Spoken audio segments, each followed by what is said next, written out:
So, another quick knife review here. Of course, gotta show the Swiss Army knives. I'm sure everyone has them. They're kind of boring to review, boring to talk about, but I've had them for years basically. They're pretty good. Good for EDC. Got this little one here, extremely small. It's probably not even an inch and a half. It's kind of funny, but it's so small, but it has so much stuff on it. Check it out. Even has a little pin of all things.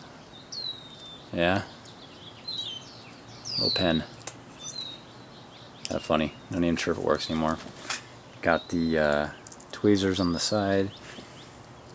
Got the not even sure what this is. Something or other. Fingernail something. A little hook blade here. That one's not that sharp. Oh, another one. Same one rather. So put them all up.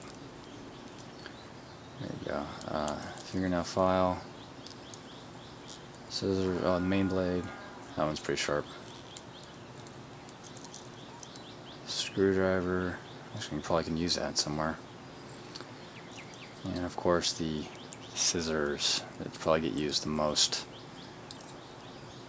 So pretty freaking amazing. It's all this stuff on this little knife.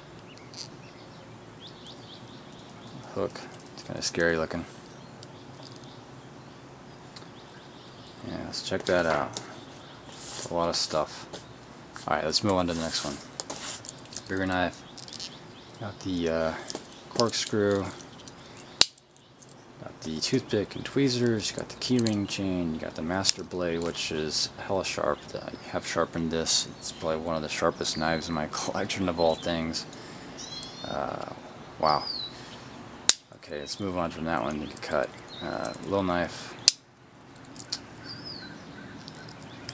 Bottle opener.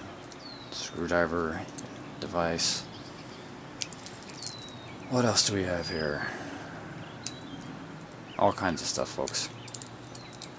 Not bad. This is probably, it's boring, everyone has one. It's lightweight, good to carry, good EDC. I don't even remember what model number this is. But this was probably a 6 out of 10 on my scale. Thanks everyone.